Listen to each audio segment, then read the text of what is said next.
राधे राधे महाराज जी। राधे राधे। महाराज जी, कर्म एवं नाम जप में प्रधान क्या है? जब हम नाम जप करते हैं तो मन बोलता है कि जब सब कुछ भगवान कर रहे हैं तो कर्म की जरूरत ही क्या है महाराज जी? ऐसा तुम्हें बोध है सब कुछ भगवान कर रहे हैं? ऐसा तुम्हें बोध है? आज हम यही सुनते हुए बड़े। सुनना एक अलग चीज है। जैसे तुम शरीर नहीं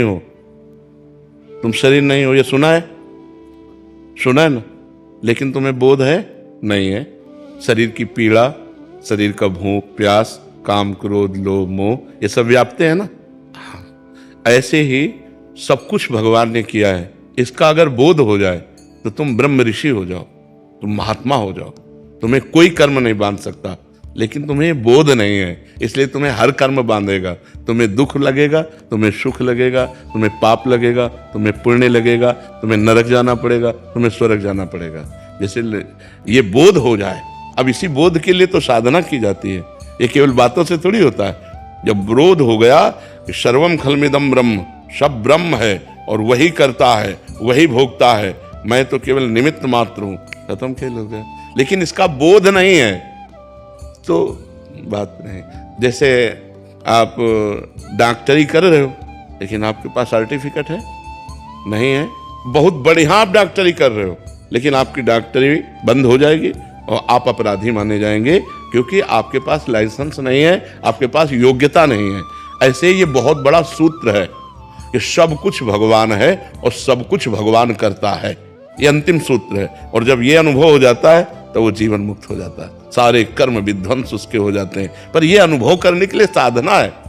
बिना साधना के ऐसे सुन के तो बहुत बातें हैं, सुन के बातों से हलवा की हमने प्रक्रिया सुन ली तो हमारे क्या शरीर में पुष्टता आ जाएगी क्या? उसके लिए हमें हलवा बनाना पड़ेगा और हलवा खाना पड़ेगा और खा के पचाना पड़ेगा, तब हमारा शरीर स्वस्थ होगा। ऐसे ये ब्रह्म सूत्र है, सब कुछ करता धरता हरता एकमात्र भगवान है, भगवान के सिवा कुछ नहीं।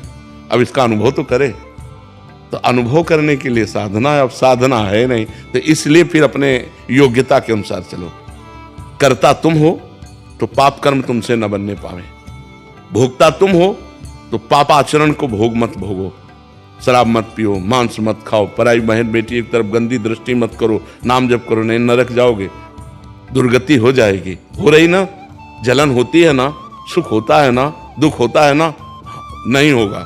जिस दिन ये अनुभव हो जाएगा सब कुछ भगवान कर रहे हैं, नहीं होगा। एक अद्भुत आनंद बना रहेगा। जिस दिन ज्ञान हो जाएगा, जिस दिन बोध हो जाएगा, जिस दिन हमें समझ जाएंगे कि भगवान की सत्ता से सब सत्ता है, मिटिया मेट कर दोगे दुख को, विपत्ति को, हर समस्या को मिटा दोगे।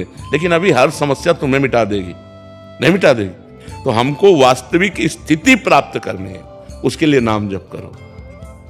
कोई भी कर्म स्थिति नहीं प्रदान करता। कर्म दो ही प्रकार के होते हैं, या पाप कर्म या पुण्य कर्म। नाम जप भगवान का एक कर्म नहीं, ये पाप और पुण्य दोनों से अलग है, ये भजन है। भजन के द्वारा स्थिति प्राप्त होती है। खूब नाम जप करो, भगवान का चिंतन करो, तो धीरे धीरे ज्ञान प्राप्त होगा। और जब ज्ञान प्राप्त होगा तो आनंद रहेगा। ये किडनी का दुख, ये नाना प्रकार के क्लेश, ये परेशानियां हमको व्यापती नहीं है, क्योंकि श्री जी के चरणों में जब अपनापन, प्रभु का नाम, प्रभु का आश्रय, तो ये बातों से केवल नहीं है, प्रमाण।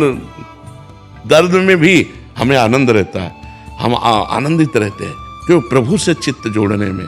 तो जब ये बात समझ में आ जाए कि सब कुछ प्रभु कर रहे हैं, फिर आनंद आ जाएगा, फिर दुख क्या हो जाएगा। महाराज, हमारे पिताजी की भी किडनी फेल थी और वो भी डायलिसिस कराते थे। 8 साल हमने उनकी सेवा करी। थे चले गए क्या? हाँ। तो मन में एक ग्लानि हमेशा रहती है कि जब वो बीमार थे तो लोग बोलते थे कि ये भुगत रहे हैं। तो अपने पूर्व जन्म के कर्मों का भोग तो भोगना ही पड़ता है भाई।